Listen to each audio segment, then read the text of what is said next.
Hello, fellow residents of Montgomery County. I am Dan Guard, President of the Board of Commissioners.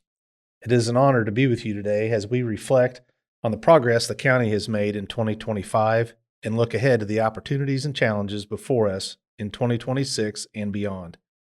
I'm proud of the work being done across county government, and I'm grateful for the dedicated employees, elected officials, and community partners who make that work possible. One of our top priorities continues to be investing in infrastructure that supports economic growth and prepares Montgomery County for the future. This year, we completed the extension of the water line along Nucor Road, which is partially funded with the State Ready 2.0 grant. This critical investment helped Nucor Steel to expand its operations and played a key role in attracting Nucor towers to our county.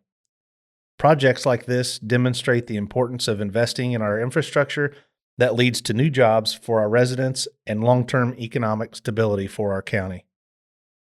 We also continue to design work on Nucor Road overpass at 136. This project is scheduled to bid this summer, with 80% of the construction costs covered by a state grant.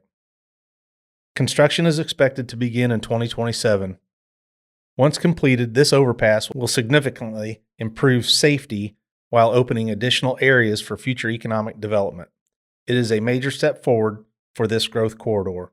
Preserving our county facilities is just as important as building new ones. Much of the renovation work on our nearly 150-year-old courthouse is now complete. The roof has been replaced, interior renovations are finished, and the remaining brick repairs will occur this winter.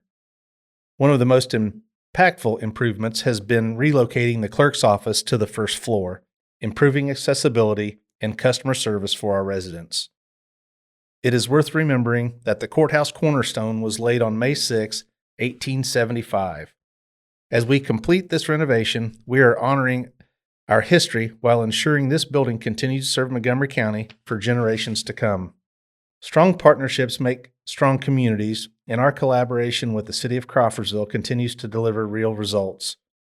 We meet monthly with the mayor to discuss economic development and shared priorities.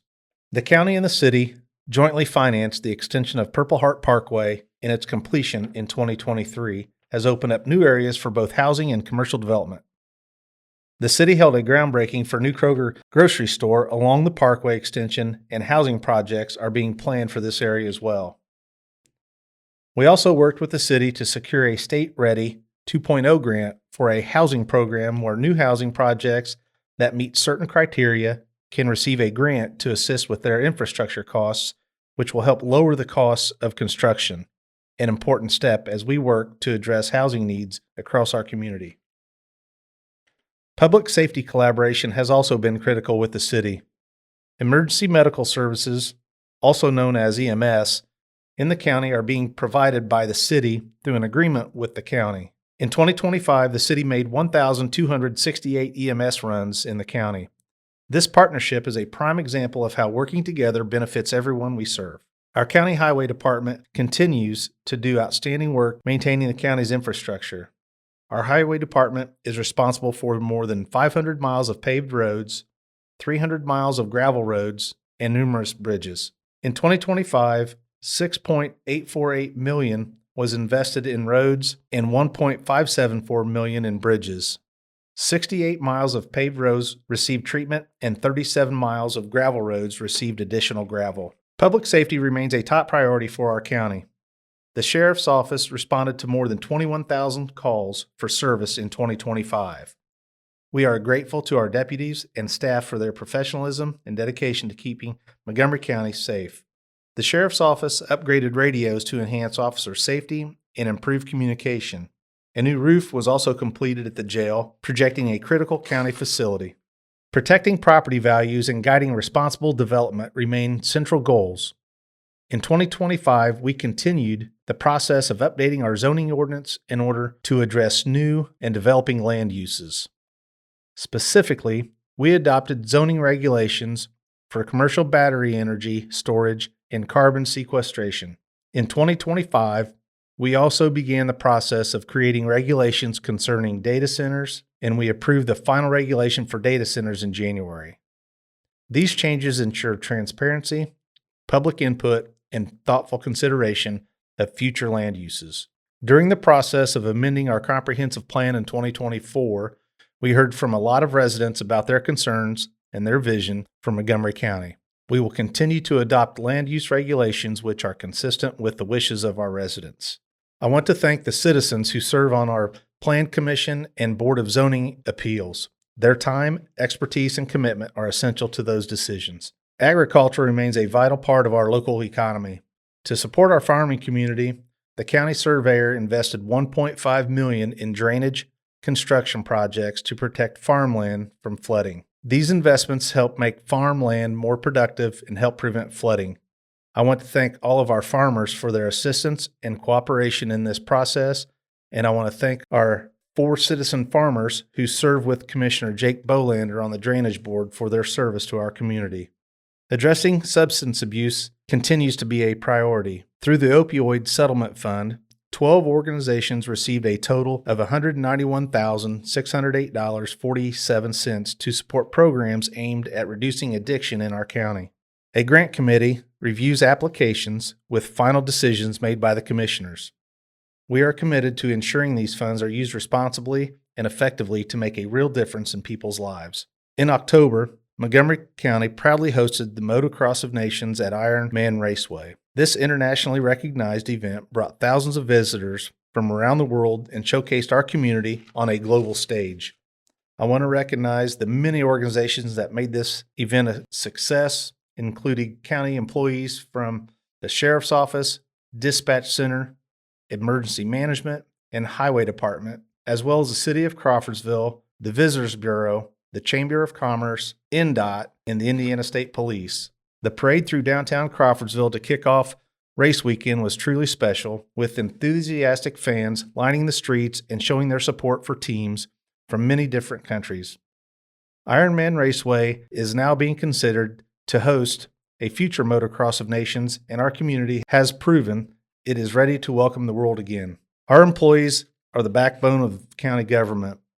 We are proud to recognize Lori Dossett as the 2025 County Employee of the Year. She has served as the executive assistant to the county commissioners for over 20 years, and her service to our county is greatly appreciated. Lori is retiring this year. We will miss her and wish her well in retirement. We also recognize Sheriff Deputies Grant Snyder, Matt Roberts, Zane Heighton, Derek Punky, and Ethan Stonebreaker, and dispatchers Elena McNulty, Colby Curtis, and former employee Clint Jackson for receiving the IDHC Cardiac Arrest Save Commendation for their actions on December 16th of 2025 that helped save the life of an individual. We thank Joe Ellis for his service as Veterans Service Officer as he enters retirement, and we welcome Nick Cashawn into that role. We also congratulate Cale Stevens on his promotion to Assistant Director of the Highway Department. I would also like to thank several elected officials who are either term limited or not seeking re-election. Joe Boozer, Prosecutor, Ryan Needham, Sheriff, Heather LaFoon, Treasurer, Mindy Byers, Auditor, and Steve Loy, County Council Member. We are grateful for their service and dedication to Montgomery County. Looking ahead, we face real challenges due to actions at the state level of government. The State General Assembly has made a significant change to the local government funding formulas that will shift local revenue away from property taxes to income taxes. This will impact the service level of the various local governments in our county, and it will require close monitoring. We will continue to work closely with the County Council, Auditor, the city, and other local governments to understand and manage the fiscal impacts. We are also facing cuts to state grants, court funding, public health funding, and daycare vouchers. Additionally, there are ongoing efforts at the State General Assembly to restrict home rule, particularly regarding land use decisions. These changes could affect how local governments manage issues such as wind and solar energy, commercial battery storage, and data centers. While these challenges are significant, I am confident in the leadership we have at the local level. With careful planning and collaboration, we will meet these challenges head on. The openings of new core towers and new core coatings will bring more good-paying jobs to our community.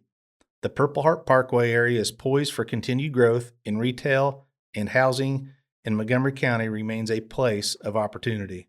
As we approach the 250th anniversary of the Declaration of Independence this year, I am reminded that our community shares the same determination and forward-looking spirit as our nation's founders. With that same fortitude, we will continue to build a strong future for Montgomery County. Those of us who have been elected to serve in county government understand that our first duty is to serve the people of Montgomery County. We will continue to work hard to do just that in 2026. Thank you for listening to the 2026 State of the County. May God bless our county, our state, and our country.